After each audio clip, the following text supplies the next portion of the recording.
بے ساختہ آخری قسط نمبر 10۔ فرحان نے آئلہ کی کہی ہوئی لائن اس کے سامنے رٹ دی۔ بٹ پھر بھی تم یہ سوٹ لے جاؤ، میں کچھ اور پہن لوں گا۔ اب حازم باقاعدہ ضد کرنے لگا تھا۔ او بھائی، کیوں اپنی خوشیوں کا دشمن بنا ہوا ہے؟ پہن لے یہ سوٹ، پھر آئلہ کو پارلر سے تو نہیں پک کرنا ہے اور وہاں سے سیدھا ہال میں ڈراپ کرنا۔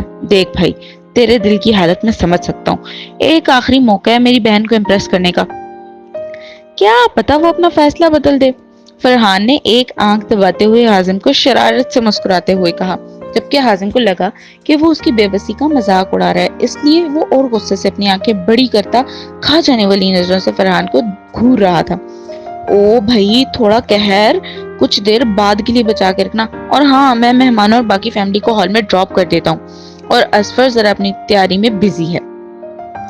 آئلہ کی کال آئی ہے کہ وہ ریڈی ہو چکی ہے، اس لیے تم اسے پک کر لینا، جلدی سے ہال پہنچا، اس لیے اب جلدی سے ریڈی ہو جاؤ۔ فرحان نے حازم کے غصے کو خاطر میں لائے بغیر اپنی بات جاری رکھی۔ او بھائی، میں نہیں پک کر رہا اسے، تم خود جا کر لے آؤ، عجیب بھائی ہو تم، کبھی ہونے والے شوہر کے ساتھ بہن کو بھیج رہے ہو اور کبھی بہن کے ایک عدد امیدوار کو لانے کے لیے کہہ رہے ہو۔ یہ سروسز تمہیں خود دینی چاہیے، بے شرم انسان۔ حازم نے فرحان کی ڈھیٹ پن اور ایسی اعلیٰ ظرفی کو دیکھ کر کھری کھری سنائی، جس کا فرحان کی صحت پر کوئی اثر ہوتا دکھائی نہیں دیا۔ ہاں بھائی، ہوں میں بے شرم، پر میری شرمی کا کوئی علاج نہیں، اس لیے چپ چاپ تیار ہو اور آئلہ کو لینے جا۔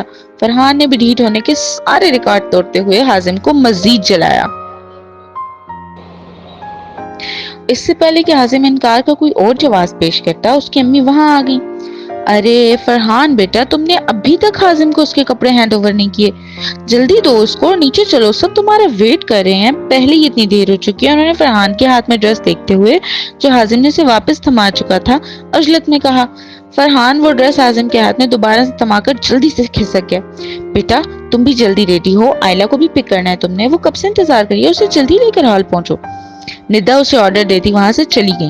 حازم تنتناتا ہوا واش روم میں گھسا اور شاور لے کر ڈریس چینج کیا۔ وہ حالانکہ بالکل دل سے تیار نہیں ہوا تھا، مگر پھر بھی اس کی فائنل لک ایسی تھی کہ دیکھنے والوں کے جذبات مشتعل کر دیتی۔ بلا شبہ وہ بے تحاشا حسین لگ رہا تھا۔ وہ کار کی کیز اٹھائے روم سے باہر نکل گیا۔ وہ پارلر پہنچا تو وہاں تیار ہوئی آئلہ قیامت ڈھا رہی تھی۔ وہ وہاں ایک صوفے پر بیٹھی تھی۔ حازم اس کے قریب گیا، وہ اپنی ناراض نظروں سے اس کا بھرپور جائزہ لے رہا تھا۔ دل تھا کہ پھر سے بے لگام دوڑنے لگا۔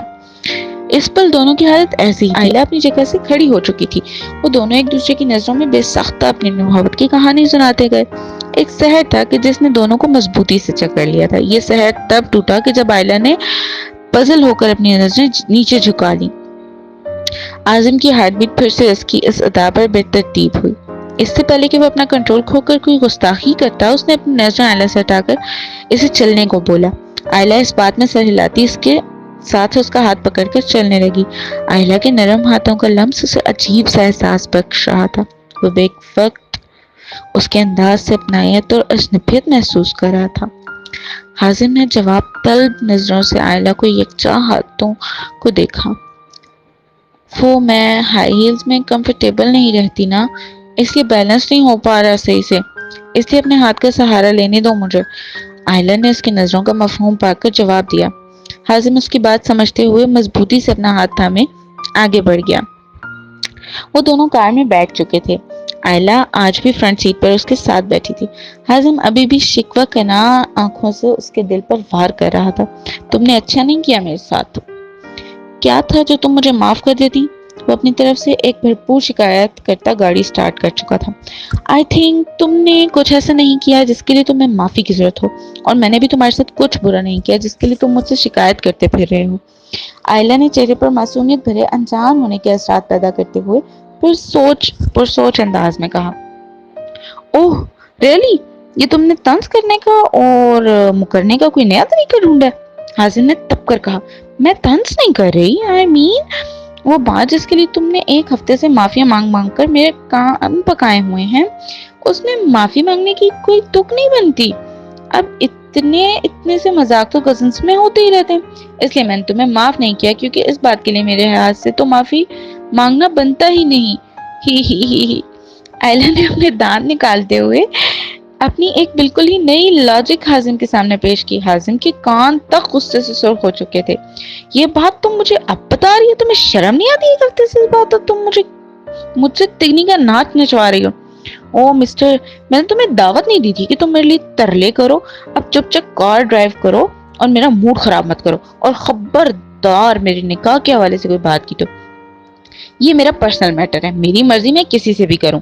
آئلہ نے حازم کو چپ کروانے کی اپنی سی کوشش کی۔ یہ بھی خوب کہی تم نے کہ تمہارا پرسنل میٹر ہے، اور یہاں جو میرے دن رات میرے لیے عذاب بنے ہوئے ہیں ان کا کیا؟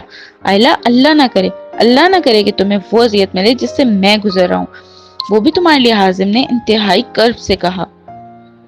آئلہ حازم کے چہرے پر درد دیکھ کر محظوظ ہوئی، اپنے بے حد خوش نصیب ہونے کا یقین کیا، اور ساتھ میں اس بات پر دل ہی دل میں اللہ کا ڈھیروں شکر ادا کیا کہ اس نے کیسا پیار کرنے والا شخص اس کے نصیب میں لکھا۔